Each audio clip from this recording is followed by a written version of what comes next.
राजस्थान में लगभग 5 महीने बाद विधानसभा चुनाव का बिगुल बजेगा और इससे पहले दोनों पार्टियां कांग्रेस और भाजपा अपनी सियासी पिच तैयार करने के लिए मैदान में जुट चुकी है। मिशन 2023 के साथ ही बीजेपी मिशन 2024 की फील्डिंग के लिए भी तैयार है, जिसके तहत लोकसभा चुनावों के लिए भाजपा ने लोकसभा सीटों को 4 क्लस्टर में बांटा है और प्रधानमंत्री नरेंद्र मोदी की 9 साल की उपलब्धियों के प्रचार की जिम्मेदारी बड़े नेताओं को दी है, जिनमें महारानी से लेकर पूनिया तक शामिल है। लोकसभा मिशन के तहत वसुंधरा राजे को झारखंड की 4 लोकसभा सीटों और सतीश पूनिया को यूपी की 4 लोकसभा सीटों का प्रभारी बनाया है, जिसके बाद सियासी गलियारों में सवाल उठ रहे हैं कि क्या बीजेपी ने आपसी गुटबाजी से ध्यान हटाने के लिए महारानी को झारखंड की 4 लोकसभा सीटों और पूनिया को यूपी की 4 सीटों का प्रभारी बनाया है।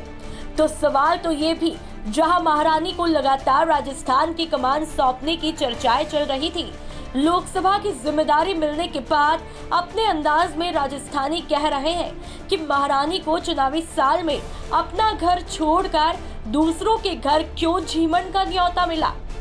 हालांकि पार्टी का मानना है कि राजस्थान, मध्य प्रदेश, छत्तीसगढ़, तेलंगाना और मिजोरम में आने वाले विधानसभा चुनावों में लोकसभा चुनाव के लिए जमीनी काम फायदेमंद साबित होगा।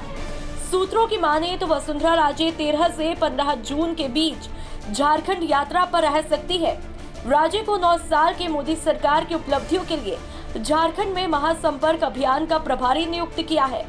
तो वहीं दूसरी तरफ चर्चाएं वसुंधरा राजे को चुनाव अभियान समिति का नेतृत्व सौंपे जाने के कयास भी राजस्थान में लग रहे थे।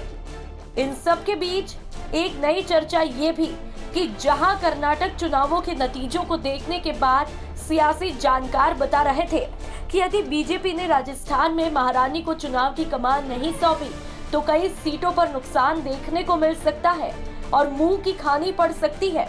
अब ऐसे में जहां खबरें ये भी आई कि कभी प्रधानमंत्री नरेंद्र मोदी यानी हाईकमान से नजदीकियां तो कभी दूरियों की बातें हुई, ऐसे में क्या महारानी को झारखंड की जिम्मेदारी देना बीजेपी के लिए चुनावी साल में राजस्थान में नुकसान का सौदा साबित होगा या फिर महारानी के लिए होगा।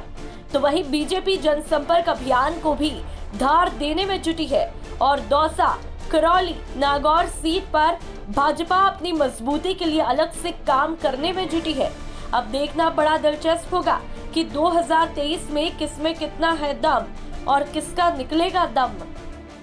ब्यूरो रिपोर्ट, राजस्थान तक।